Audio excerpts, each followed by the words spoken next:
Hola, ¿cómo están? Bienvenidos a La Hora Liberal. Esta semana tengo el privilegio de estar solo, pero además solo porque mi partner Ignacio Orellana no está, pero muy bien acompañado por una extraordinaria invitada, María José Naudón, que es decana de la Facultad de Gobierno de la Universidad Adolfo Ibáñez, pero que además tiene varios sombreros, sí, porque es analista, es columnista, especializada en artes liberales, y sobre todo una persona aguda, inteligente y con mucha opinión. Así que, María José, muchas gracias por acompañarnos en La Hora Liberal. Muchas gracias a ustedes por la invitación, muy interesante. Oye, bueno, este programa se llama La Hora Liberal porque lo que busca es tener una conversación de temas de actualidad, de contingencia, pero siempre con una mirada liberal. Y una pregunta que nos gusta hacerle a nuestros invitados o invitadas es, como dice Agustín Esquella, el liberalismo es un árbol que tiene un tronco, pero es muy frondoso, que tiene muchas ramas, algunas ramas medias torcidas incluso, y que tiene muchas variantes. ¿Tú te interpretas o te identificas con alguna rama en particular del liberalismo?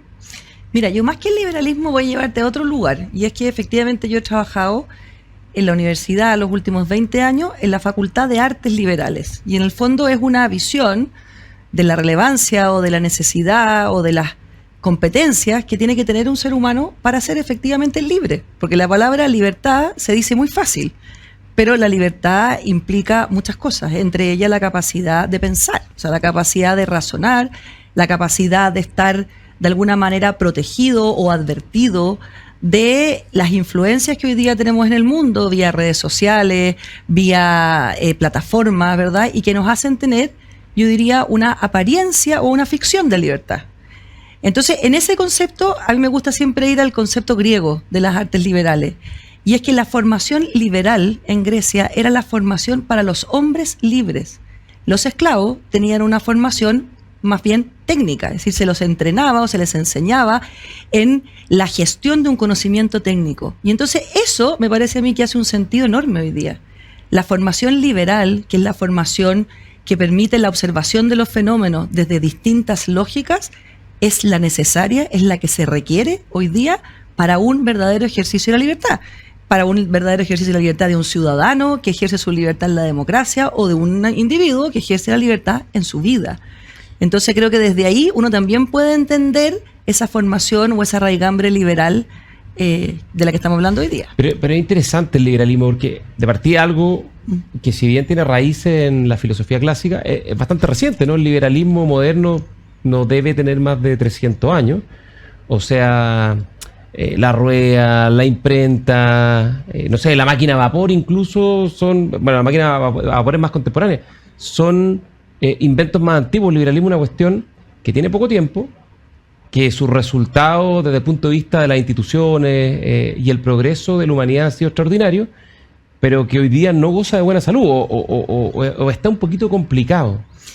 Yo creo que sí, yo creo que está un poquito cuestionado. O sea, hoy día el liberalismo, y pongámoslo en dos instituciones fundamentales, más bien como en la economía liberal, por un lado, y por otro lado la democracia liberal, digamos que son como los dos grandes herencias. Si nosotros pensamos en Tocqueville, pensamos en Adam Smith, ¿verdad? O pensamos en algunas parte de la ilustración escocesa, por situarlo, ¿no es cierto?, en algún lugar. Hoy día yo no creo que goce de mala salud, sino que está cuestionado. Yo creo que ese cuestionamiento es lícito. Y ese cuestionamiento creo que está inserto es imprescindible mirarlo en un contexto mucho mayor. Y es que al menos la democracia, donde yo me muevo con más conocimiento, es una institución que ha estado muy sometida a cambios y cambios muy violentos. Desde este periodo, digamos, donde está instalada como la forma de gobierno, alguien decía, ¿verdad?, que es la peor forma de gobierno, pero no existe ninguna otra, ¿verdad? O sea, desde ese lugar.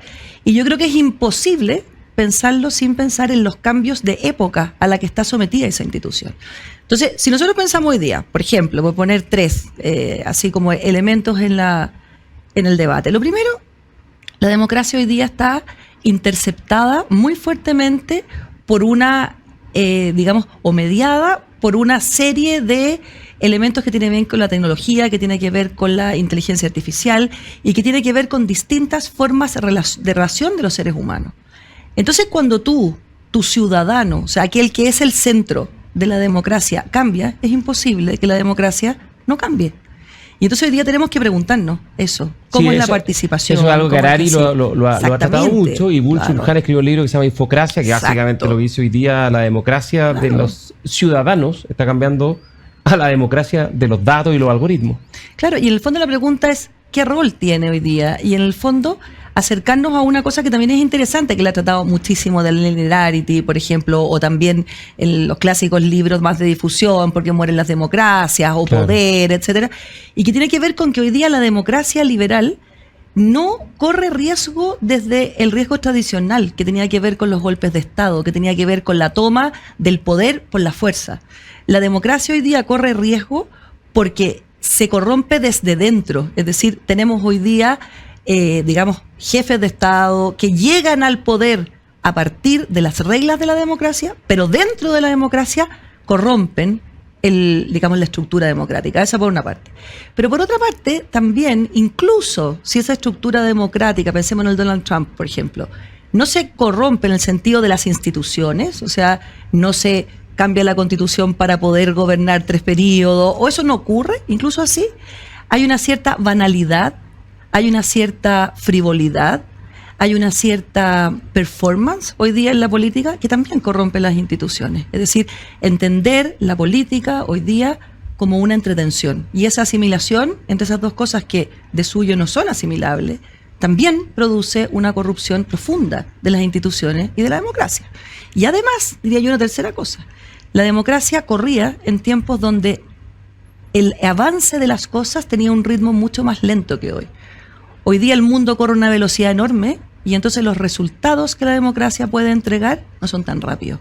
Y ese ajuste también cuesta. Oye, alguna vez cuando yo estaba en el Ministerio del Interior, me acuerdo haber conversado con algún antecesor de los tiempos de la concertación. Del ministerio. Sí, claro, no sé si era José Miguel Insulza o alguien que estuvo en el Ministerio del Interior, que es el más difícil por todas las dificultades que produce la conducción y el liderazgo del gabinete, el liderazgo político de un gabinete.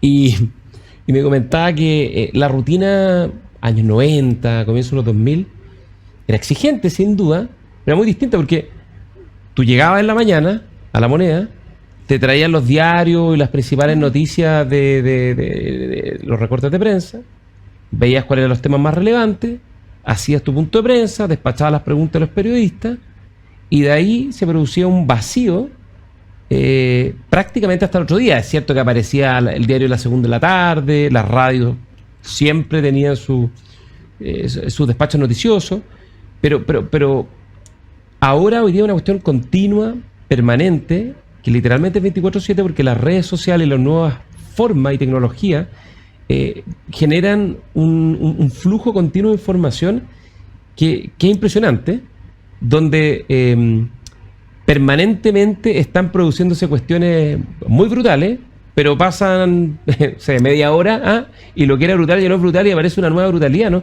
En todo tipo de cosas, políticas, en los temas de seguridad ciudadana, que hoy día obviamente estamos viviendo una grave crisis, pero antes no había esa capacidad de poner todo de manera tan simultánea, tan extendida y adentro de tu teléfono, que te llega hasta tu casa, ¿no? Claro. Entonces, hoy día las crisis, los conflictos, los crímenes, los enfrentamientos, las pandemias, todo te llega a tu casa en el teléfono. Y es una cuestión y además, que modificó todo. Claro, y además hay una cosa, eso es completamente cierto, y además piensa que hoy día puede ser protagonista de un conflicto cualquier persona.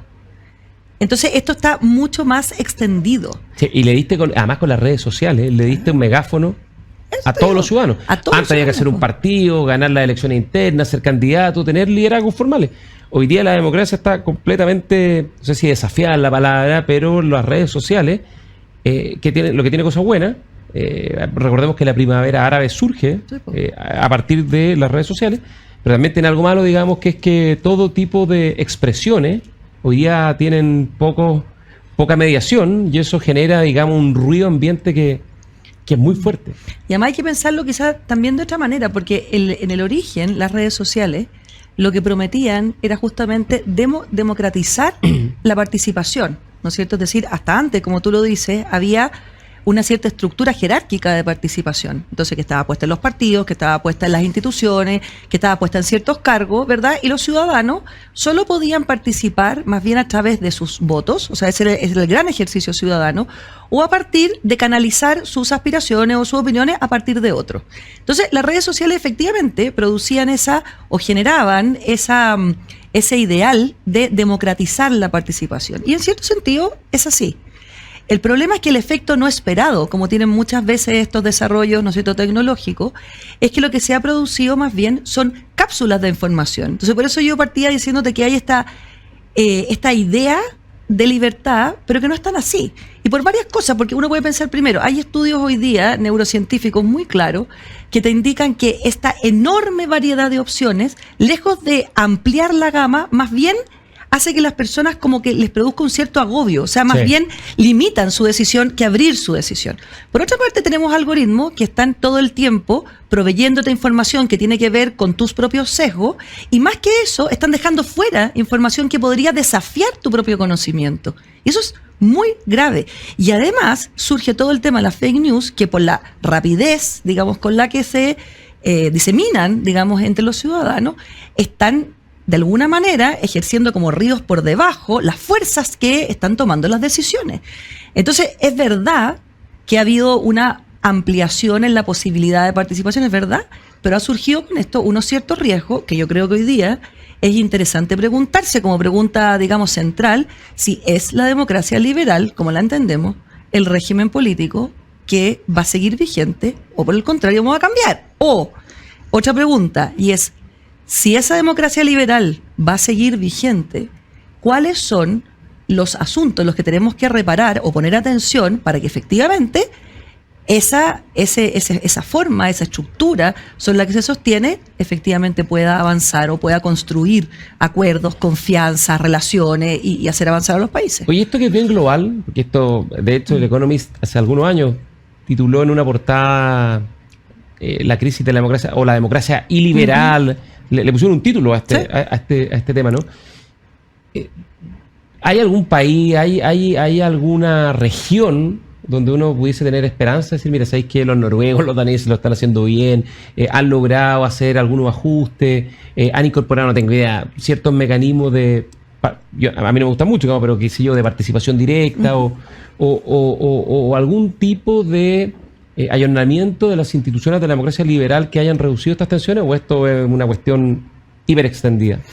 Mira, yo creo que yo haría dos distinciones. O sea, si uno mira los indicadores de IDEA, los indicadores de Democracy Index o muchas instituciones que trabajan en esto, es claro que la democracia no solo está en crisis, sino que los últimos 20 años son quizá el único periodo donde efectivamente los rangos de evaluación de la democracia van hacia abajo. O sea, por ponerte datos así muy específicos, en el último indicador del Democracy Index de The Economist, de 164 países, creo no equivocarme, que solo alrededor del 4 o 5% está en democracias plenas, evaluado como democracia plena. Chile pasó de democracia plena a democracia sí, tiene una defectuosa. Que es defectuosa.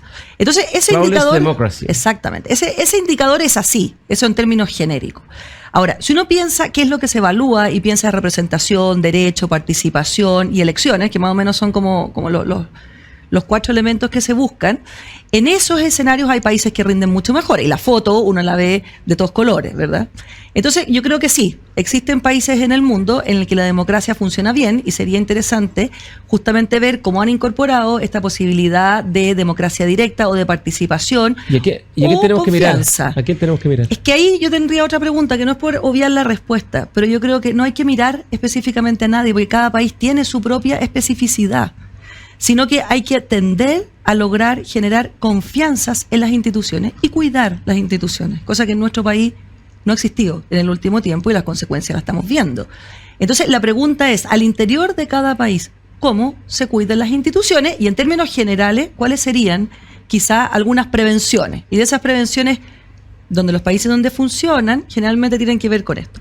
Tienen que ver con una adecuada gestión de la diversidad o del pluralismo, es decir, vivimos en sociedades plurales donde la democracia lo que tiene que hacer es un gran gestor de esa diversidad, no tiene que tender a igualar, sino que tiene que procesar adecuadamente el pluralismo. Eso es lo primero. Lo segundo tiene que ver con una palabra que es clave, encuentro, que es la contención. Es decir, aquellas personas que ejercen cargos en las estructuras institucionales tienen, digamos, o pueden ejercer ciertos derechos. Y la contención lo que te hace es decir, ¿hasta dónde vas a ejercer tú ese derecho o esa capacidad o esa posibilidad que tienes? Entonces, es verdad, por ejemplo, que un diputado o un senador o un partido político puede oponerse a todos los programas o proyectos de ley que se le presenten. Eso es verdad. No está incumpliendo ningún rol, digamos. O sea, no, si está incumpliendo, no está incumpliendo ninguna de sus funciones técnicas, si tú quieres, descriptivas. O sea, es parte de las posibilidades. Es su posibilidad, y es legítimo, ¿verdad?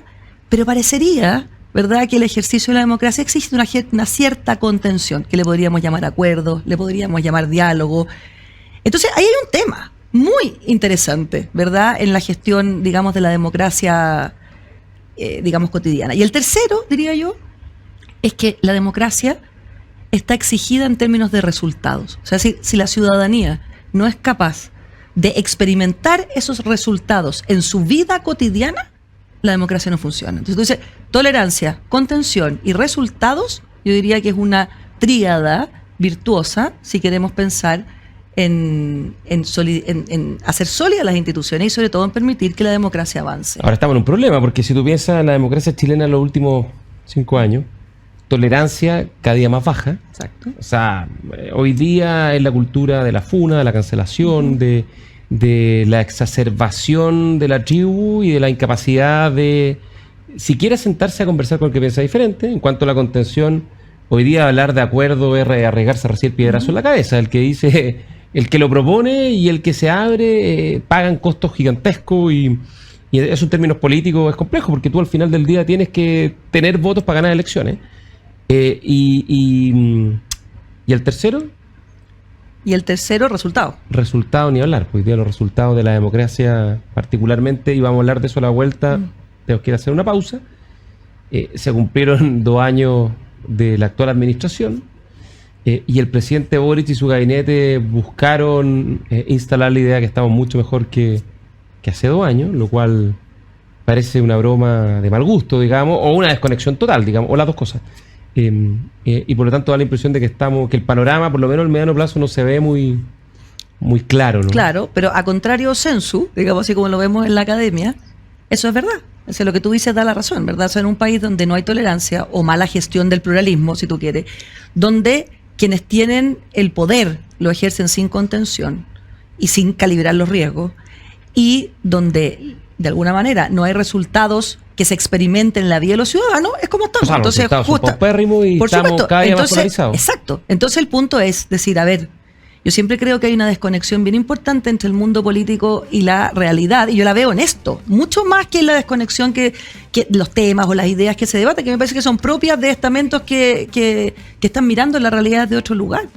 Y yo creo que ahí hay un cruce fundamental que tiene que ver con el sistema político, que en el fondo no da o no genera las posibilidades para fomentar estos 3 elementos, y también con una muy mala estructuración de los gobiernos y de los ciclos electorales. Entonces, cuando estamos siempre sometidos a ciclos electorales, tiende naturalmente a primar el corto plazo, y el corto plazo es todo lo contrario de lo que uno debería tener como objetivo para pensar un país o para dar solidez a las instituciones o a la democracia. Ya, entonces, nos vamos a una pausa y vamos a volver sobre eso y vamos a entrar a un poquito más en la contingencia. Vamos a una pausa y volvemos. Agricultura TV.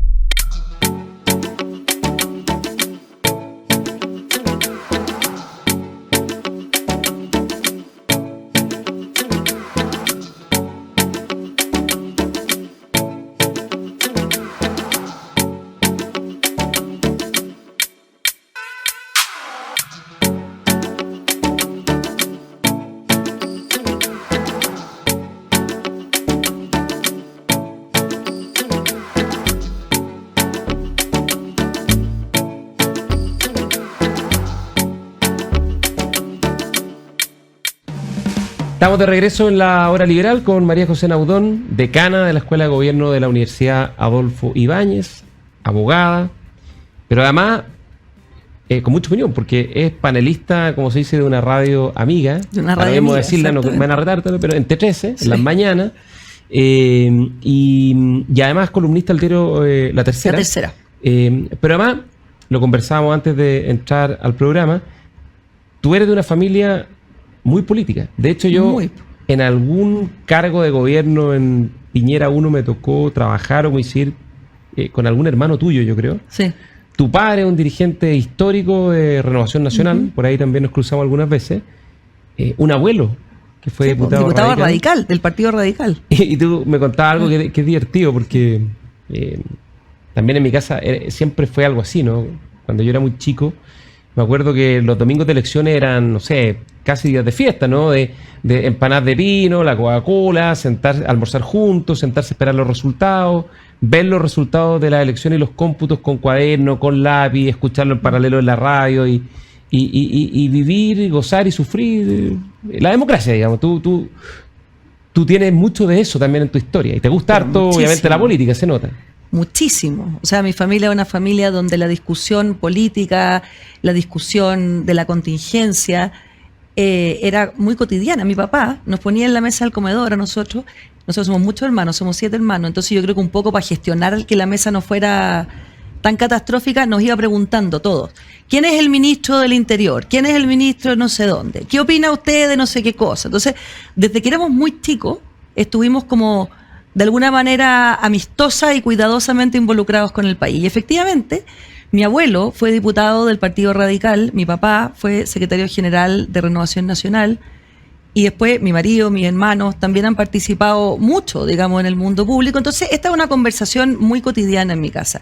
Y yo tengo 2 recuerdos de infancia así como relacionados con esto. Uno que era que los domingos, no sé por qué era los domingos siempre, llegaban a mi casa, cuando mi papá era secretario general de Renovación Nacional, diputado, dirigente, y yo los miraba desde arriba de mi pieza y decía: ¿por qué esta gente siempre cree que el país se va a caer mañana y todos los domingos vuelve a pasar lo mismo? Entonces, eso era como uno de mis, digamos, recuerdos. Y el otro era el día de las elecciones, que en mi casa además la televisión salía a la terraza y era un día en que había como una actitud como formal, o sea, como que uno iba a votar o acompañar al papá primero o a votar.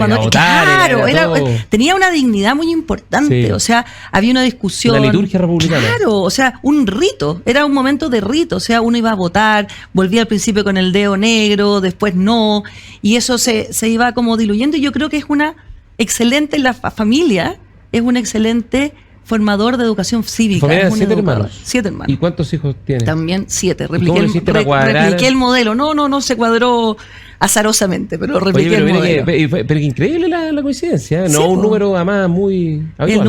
Un número perfecto, dicen por ahí. Eso dicen, sí. Oye, y mis hijos también ¿Les gusta la política? Les encanta. Tengo mi hija mayor, fue presidenta del Centro Alumno de Derecho de la Católica. El tercero de mis hijos está muy metido también, y en general les entretiene, o sea, son niños que oyen la radio, se les entretiene, comentan, tienen posiciones diversas entre ellos, por supuesto, unas que coinciden más con las mías, otras menos, lo mismo con mi marido, pero sigue siendo una cosa propia de la discusión, de la conversación cotidiana. Oye, dime una cosa y entramos a la política. Vamos. 2 años de gobierno. La cuña que intentaron instalar en el gobierno, esta idea de que se normalizó el país, ¿no? Que se recibió un país en una situación muy desastrosa y que este gobierno ha logrado normalizarla y por lo tanto el balance es positivo. Incluso el presidente, los ministros dijeron: mire, ¿sabe qué más? Si usted evalúa punto por punto, área por área, hoy día estamos mucho mejor que hace 2 años atrás. ¿Qué te produce ese análisis? Mira, a mí me produce primero como un desajuste entre la realidad y lo que se dice, o sea, lo primero. Y creo que quien mejor lo supo reflejar fue Mauricio Hoffman en la entrevista que le hizo al presidente Boric. Esa típica idea que, ¿cómo no se me ocurrió pensar eso? Creo que gana de derecho esa pregunta, ¿verdad? Y tiene que ver con que, efectivamente, si uno toma en términos, digamos, gruesos, uno puede decir sí, se han pasado, no sé, 30, creo que hoy día también, con la de hoy día son 30 o 31 leyes importantes respecto a seguridad, ha habido un alza en el sueldo mínimo, ¿no es cierto? Hay una armonía en el país distinta que el 2019, y claro, eso uno podría mirarlo así, y sí, es verdad, ¿verdad? Y yo celebro que efectivamente eso sea así, ¿cómo no? Pero el tema es, la pregunta es, ¿por qué tuvimos que reparar digamos, eso. Y en ese tránsito hacia atrás, quienes hoy día están en el gobierno tienen una responsabilidad extraordinariamente alta. Entonces, cuando el presidente Boric dice, tienen que ustedes recordar a la derecha cómo entregaron a este país, la pregunta de Mauricio Hoffman es perfecta. Es decir, entregamos a este país, ¿por qué así? Entonces, hay una frase en derecho que a mí me gusta, que me acuerda de esto, que es reparar el mal causado. Entonces, yo no sé si estamos mejor o peor. Yo creo que estamos peor. No que el 2019, o sea, yo creo que no vamos bien, digamos, pero que el 2019 sí. Pero lo creo que hay ahí es simplemente reparar, en parte, el mal causado. O sea, ahí yo, el punto crítico. No, sí, lo más impresionante, a mí me llamó mucho la atención, sobre todo cuando dicen, oye, recuerden cómo estábamos en la Araucanía, recuerden cómo estaban las protestas en Plaza Italia. Claro, pero... Oye, pues, buena parte de lo que ocurría era estimulado directa o indirectamente por quienes hoy día están gobernando, digamos. Oye, y que se solazan diciendo porque hoy día lo están resolviendo. Exacto, o sea, estimulado en la calle, estimulado en todos los lugares, también estimulado por frenar ciertas legislaciones que hubieran sido importantes o por autorizar otras. O sea, no puede ser un logro que tú te atribuyas el controlar la inflación cuando la inflación tuvo su origen justamente en los retiros y en los IFE que ellos promovieron. Entonces, creo yo que no es posible observar la realidad, y en ese sentido vuelvo a mi mente de artes liberales, a mi cabeza de artes liberales, desde un solo lugar. Entonces, aquí no se trata de observar la realidad solo a partir del listado de resultados, sino que hay que entrar a pensar un poco por qué tuvimos que solucionar, por qué tuvimos que entrar a eso que hoy día entendemos como reparado. Y hay una responsabilidad importante, claro, que hay que hacerse cargo. Porque al final del día, si tú dices, oye, bueno, si nos comparamos con el 18, el 19 de octubre del 2000, por supuesto, porque el país está literalmente al borde de un proceso de características incluso revolucionarias, ¿no? Incendiado en todos lados. Pero eso, el Frente Amplio, el Partido Comunista lo promovieron, digamos, y le pusieron leña al fuego. Claro. Por lo tanto, la responsabilidad que tienen de lo que pasó no solo es grande, sino que no pueden obviarla de manera tan burda como lo están haciendo. Claro, y yo incluso dándole otra vuelta, porque una de las cosas que uno observa, digamos, en términos más concretos, digamos, es que hoy día la aprobación del presidente Boric más o menos es un 27%, ¿verdad? La desaprobación, por el contrario, es un 60%. Si uno mira esa foto efectivamente la aprobación es mejor que muchos de los otros gobiernos en algunos momentos cruciales. Y ahí hay una cosa que a mí me llama la atención, porque el presidente Boric dijo o sostuvo que entre su legado iban a haber más o menos tres cosas. Una que era normalizar el país, otra que tenía que ver con hacer la vida mejor de las personas, pero había una tercera, que es crear una coalición, dice, progresista de largo plazo. Entonces, mi sensación es que hoy día el gobierno está en ese objetivo, mucho más que en los otros, entre otras cosas porque no tiene ni tiempo ni espacio, y en el fondo había apostado todo su capital de reforma en un programa político que estaba anclado al 4 de septiembre. Entonces, si tú me haces decir a mí hoy día, ¿quién es realmente el que normalizó el país, como hoy día lo estamos viendo, o este proceso? No es el gobierno, es el 4 de septiembre, es esa votación, es ese momento. O sea, es a pesar del gobierno. Exacto. Entonces, tú no puedes atribuirte un logro que, insisto, yo celebro infinitamente, pero que no está en tus manos. O sea, que te obligaron a hacerlo forzosamente, por una parte. Y lo segundo, yo observaría en este mismo tiempo que ese 27% que yo creo que está siendo como de luz de guía, digamos, de qué es lo que se hace. Otro tema que ha sido muy importante en estos 2 años es si el presidente Boric ha girado o no ha girado, ¿verdad? O sea, las volteretas o como le queramos llamar. Y yo vuelvo a celebrar ese giro. Creo que es importante, que ha sido bueno, que ha sido positivo. Pero no puedo evitar la cuestión de cuánto espesor tiene ese giro. O sea, es un espesor programático, o sea, pragmático, que yo celebro, que estupendo que haya sido así, pero ¿cuánto dura? ¿Qué es lo que hay detrás? Entonces, parte de esta gestión fallida, desprolija, yo creo que tiene que ver por esa convivencia ambivalente entre lo que te obliga a la praxis en el gobierno y lo que realmente tú quieres hacer.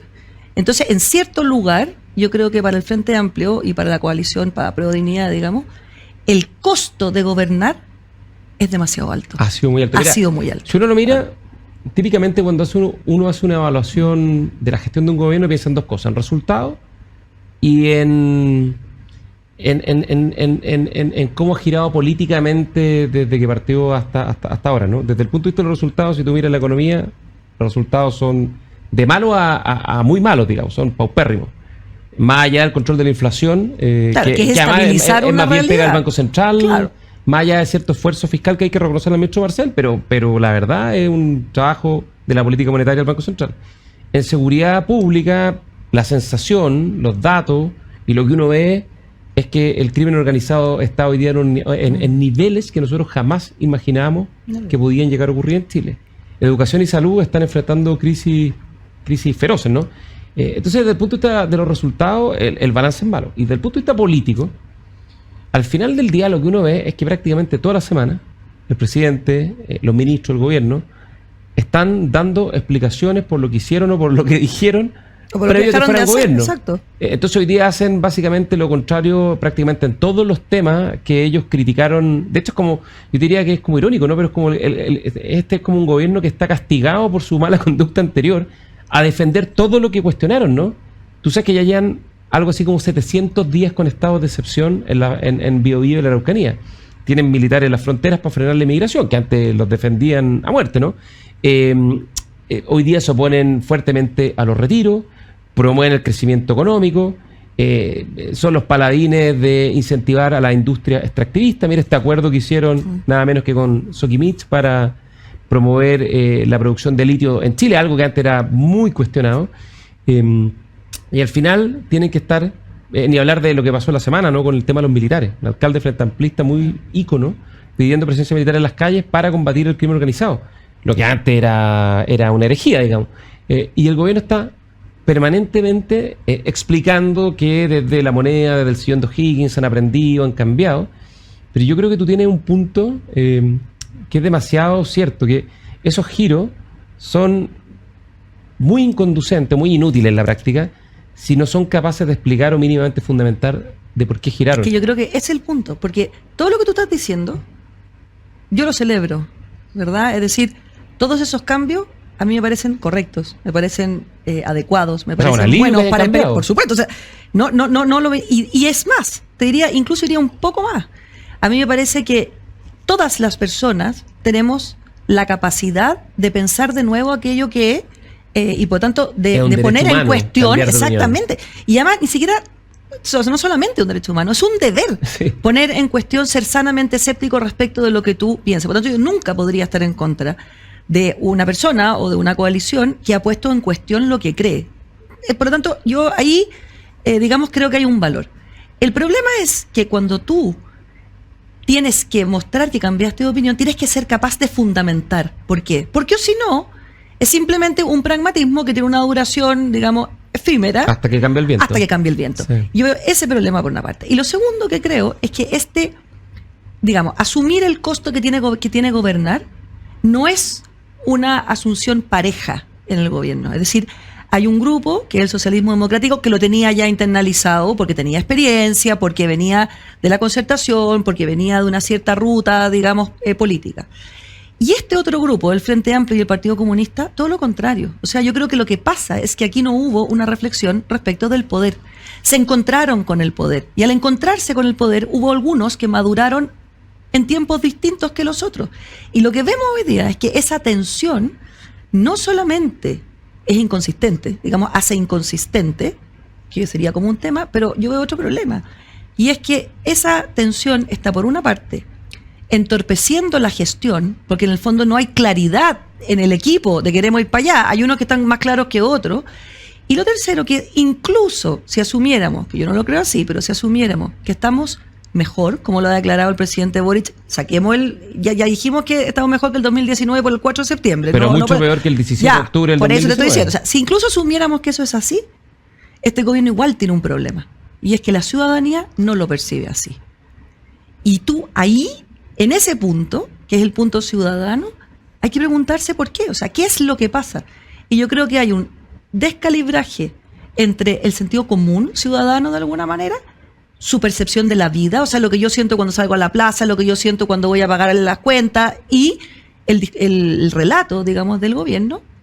Y sobre todo hay un ruido enorme porque cada paso avanzado es un paso conflictuado. Entonces tú ves la semana pasada a Gonzalo Vinter, que plantea una teoría, le contesta a la ministra del Interior de su mismo sector, y se produce entonces un debate interno entre ellos que una vez más opaca sus logros.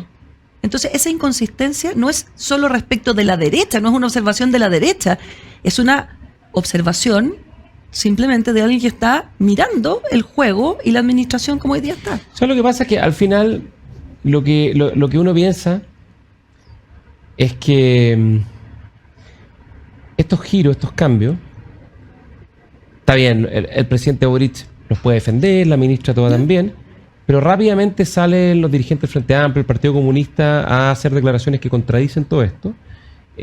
No, el presidente Boric y los ministros tampoco lo fundamentan mayormente. Entonces la pregunta que uno se hace: hay una alta probabilidad que pierdan las próximas elecciones, que salgan del gobierno y que vuelvan a la oposición, y que vuelva a gobernar la centro-derecha, la derecha. La pregunta es: ¿qué van a hacer y cómo van a votar en el Congreso si es que vuelven a producirse episodios similares a los que tuvimos el 2019 al 2020?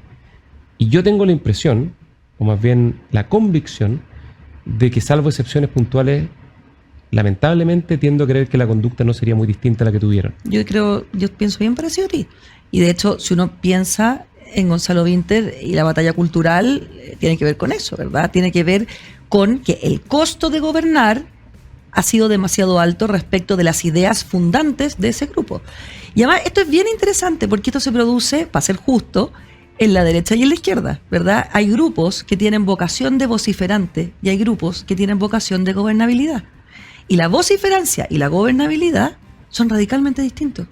Quien vocifera lo que hace es requerir, reclamar, exigir. La política y la indignación. Por supuesto. Oye, vamos a ir a una pausa. No, me están retando, pero vamos a volver a hablar de las tribus, las trincheras, pero al otro lado. La centro-derecha, la derecha. Vamos a una pausa a la hora liberal y volvemos. Agricultura TV.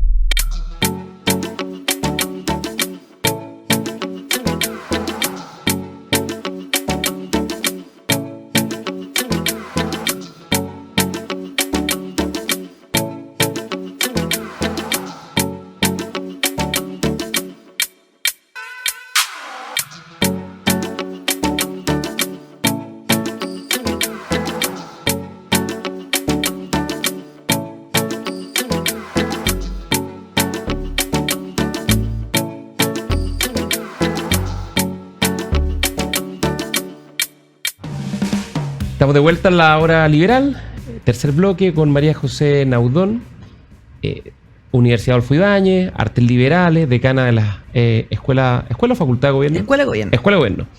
Y estamos hablando de los sectores, las tribus, las trincheras, las vocaciones de gobernabilidad.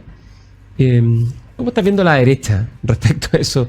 O a las derechas, que hoy día cada vez son más diversas. Me encanta la expresión las derechas, me parece que esa es muy exacta. Y yo creo que en ciertos sectores de la derecha y de la izquierda se produce el mismo juego, o sea, son casi espejos. Cuando Gonzalo Vinter dio la entrevista esta en 32 minutos, no sé cómo se llama la plataforma en que la dio, y hablaba de la batalla cultural, y hablaba de los blancos y negros, y hablaba de el costo de los acuerdos, y hablaba de la pérdida de identidad. A mí me resuena ese mismo ejercicio en la derecha, o sea, la derechita cobarde y la izquierdita cobarde, o sea, es exactamente igual. Y entonces yo creo que efectivamente en derechas y izquierdas, en Chile y en el mundo, esto no es un fenómeno solo chileno, hay que distinguir entre la vociferancia y la gobernabilidad. Y yo creo que ahí hay un temor que tiene que ver con lo que hablábamos en la primera parte. La democracia hoy día, para su éxito, dentro de las cosas que tiene que lograr es una adecuada gestión de la pluralidad o de la diferencia, por decirlo así. Los partidos que tienden a ser vociferantes tienden a reclamar una uniformidad. Quieren instalar una uniformidad en la forma de entender no solamente el gobierno o el devenir del país, sino que incluso en la forma de pensar más articulada de una sociedad. Yo creo que eso hoy día es imposible, aunque creyéramos que es bueno, que yo no lo creo, pero es imposible, porque la pluralidad natural de la sociedad actual no permite tender, digamos, hacia una uniformidad.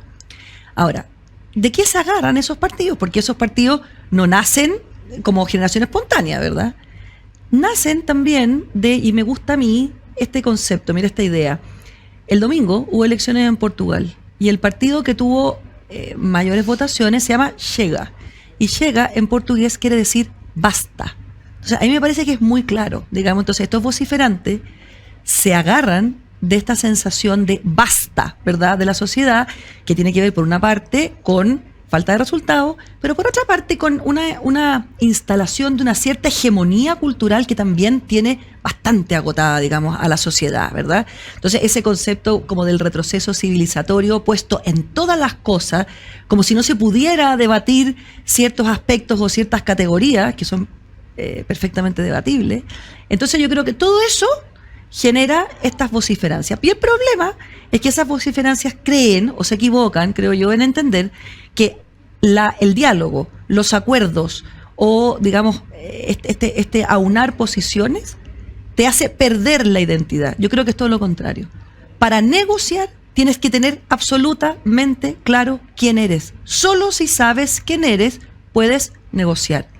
Y eso lo tienen los sectores que garantizan gobernabilidad en la izquierda y en la derecha. Y no lo tienen los extremos, que son muy democráticos, que están dentro del juego democrático, pero cuya vocación es distinta. Ahora, ¿es posible compatibilizar esta idea de la gobernabilidad con la idea de la representación de tus convicciones, de tus banderas y de tu identidad? Porque tú dijiste algo que en el bloque anterior que me llamó la atención, dijiste, bueno, hoy día el gobierno actual, que negocia poco, dice que quiere negociar, pero en verdad negocia muy poco y sus reformas en la práctica no son una gran concesión, se ha mantenido entre el 25-30% y tiene o mantiene su base relativamente sólida. Exacto. Hay que recordar que el presidente Boric en primera vuelta creo que sacó 25 puntos, 27 puntos por ahí. O sea, está más o menos donde mismo. Y el presidente Piñera, después del estallido, llegó 6%. Y la presidenta Bachelet, con toda su popularidad, que llegó a ser un 80% en un momento, en su segundo mandato, cayó hasta un 15%. 15%. Y yo tengo la impresión de que eso tiene que ver con que, obviamente, no solo los del frente fueron muy críticos y fueron oposiciones muy duras, sino que también la base propia tiende a enervarse cuando el gobierno busca avanzar generando acuerdos. Y da la idea de que el gobierno actual ha renunciado a esta idea más profunda de encontrar acuerdos de verdad y no solo decir que va a buscar acuerdos, pero eso le ha dado la posibilidad por lo menos de tener cierta tranquilidad con los propios y, como dijo Rafael Gumucio, dar por descontado el gobierno del presidente Boric I para empezar a pensar y trabajar en el gobierno del presidente Boric II en algún momento en el mediano plazo. Entonces la pregunta que queda de cajón para la derecha, la centro derecha, es qué hacer, digamos, porque puede ganar la próxima elección. Pero si busca avanzar con acuerdos y no tiene un parlamento afín, va a tener que negociar. Y con el actual sistema político este es un loop sin fin. Y por lo tanto, el riesgo de drenarse políticamente y enfrentar una crisis muy grande es bastante cierto. Entonces esta cuestión al final parece ser como una crónica de una muerte anunciada. Y mientras no pase algo, se cambien las reglas del juego o qué sé yo, parecemos seguir condenados a, como 100 años de soledad, claro, como al eterno retorno a una crisis permanente. Yo creo que eso es un riesgo, o sea, clarísimo que lo es, por supuesto que lo es. Pero yo lo miraría como en distintos niveles de análisis, ¿ya? Si nosotros lo vemos en términos institucionales, yo creo que la gran reforma necesaria es el sistema político, sin duda. Sin eso no hay nada. Y creo que ahí hay una cosa interesante de observar, y es que para que esa reforma ocurra, tienen que darse ciertas condiciones. Y esas condiciones es un acuerdo amplio del sistema político. Primero, de atreverse a hacerlo, porque esa es la típica reforma que la ciudadanía va a entender malamente, como que es el sistema político arreglándose sus bigotes, digamos, propiamente. Hay que tener mucha fuerza, pero sobre todo hay que tener mucha fuerza porque si se reforma el sistema político, van a haber algunos actores menores que van a salir, y por supuesto no van a salir en silencio. Y cuando esos actores empiecen a decir que en el fondo han sido acallados, que una vez más son los grandes acallando a los chicos, hay que tener mucha fuerza, mucha solidez entre todos, para transmitir esa certeza de que estamos de alguna manera arreglando la tuerca que puede hacer andar el motor distinto. Yo diría que ahí hay una cosa. Pero segundo, yo creo que en el intertanto, porque si no decidimos y cerramos por dentro y nos vamos todos, pues si no tenemos nada que hacer en el intertanto, y en el término de la derecha yo creo que hay, pero también podría ser en los dos lados, pero pensémoslo en la derecha, hay que hacer una articulación inteligente para aunar mayorías. Es decir, no hay posibilidad de avanzar si no tienes mayorías. Eso también es claro. Con este sistema, con el otro sistema, como fuera. Entonces, yo creo que la estrategia, en cierto sentido, es hacer crecer hacia el centro, ¿ya? Pero atajar muy bien hacia la derecha. Es decir, o sea, atajar. ¿Y cómo articularía yo eso? Yo lo articularía a partir de ideas. Es decir, aquí hay ideas, convicciones que son compartidas, que permiten la generación de una coalición amplia donde todos tengan un lugar. Digamos, ¿qué ideas? La idea de la libertad, de la preeminencia del individuo sobre el Estado, de la participación armónica de lo público y lo privado. O sea, un montón de ideas, Estado social de derecho, o sea, un montón de ideas que permiten aunar y con claridad marcar, digamos, este límite, digamos, metiendo en esa coalición a personas que representen lo que decías tú, esta pluralidad de la derecha. Yo tengo que verme representado. Y respecto en concreto, por ejemplo, de republicano, yo no estoy de acuerdo con el presidente Piñera que decía una alianza desde republicano hasta demócrata. Yo haría una desde la UDI hasta demócrata, donde creo que efectivamente podemos encontrar lugares comunes. Pero en términos electorales, que es otro criterio, por supuesto, pactos de no agresión, pactos estratégicos, para que esa diversidad de la derecha rinda fruto y no sea fagocite a sí mismo. Entonces uno mira hoy día, por entrar ya directamente a la contingencia, pero el tema de Marcela Cubillos, por ejemplo. Y entonces uno dice, ¿cuál es la lógica que hay detrás? Porque de verdad pero te lo digo, o sea, con la mejor de las intenciones, he oído y leído todas las entrevistas, y yo no logro entender dónde está el objetivo de unidad que en ese fenómeno se está produciendo. Es completamente contradictorio. A Mayra venía en Las Condes, que es de las comunas donde prácticamente cualquier candidato del sector va a sacar una altísima mayoría. Yo de verdad no lo veo y creo que es una buena cosa, digamos, que liderazgos como Marcela Cubillo o el que fuera se incorporara y se pusiera disponible a un proyecto colectivo y pensar dónde ese proyecto rinde mejor o en otras partes. Perdón, como lo hizo la UDI en los 90. Por supuesto. Entonces, creo que ahí es donde empiezan a darse esas contradicciones que la gente, sin tener a lo mejor las categorías, intuye y olfatea. Entonces, yo creo que va mucho más allá por lograr salir, digamos, de esas batallas, de esas peleas cortas, que además, con mucha lógica, la prensa las recoge, las toma, las va agrandando, las pone en primera plana, ¿verdad? Y debajo queda todo un trabajo de unidad real que está hecho armónicamente, digamos, con todas las vicisitudes para lograr un objetivo. Yo veo dos cosas. Uno, primero, una cuestión como de cultura política en el sector, en la centro derecha y la derecha, que es que suele pasar que el Partido Republicano es muy duro con la centro derecha y la centro derecha no es tan dura con el Partido Republicano, pero hay un límite y una resistencia, digamos, a la agresión, al insulto, a la descalificación.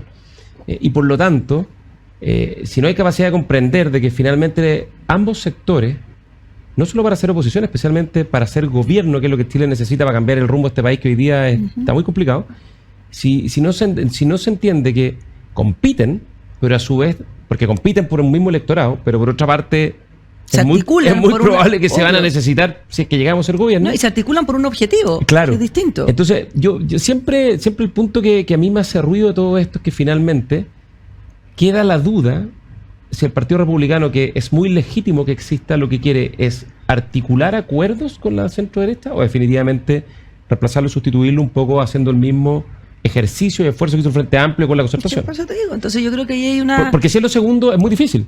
Claro, pero también creo que si uno lo mira así, ¿verdad? La derecha, digamos, Chile Vamos, por eso ubicarlo, digamos, en algún sector, tiene que tener también una cierta fortaleza, ¿verdad?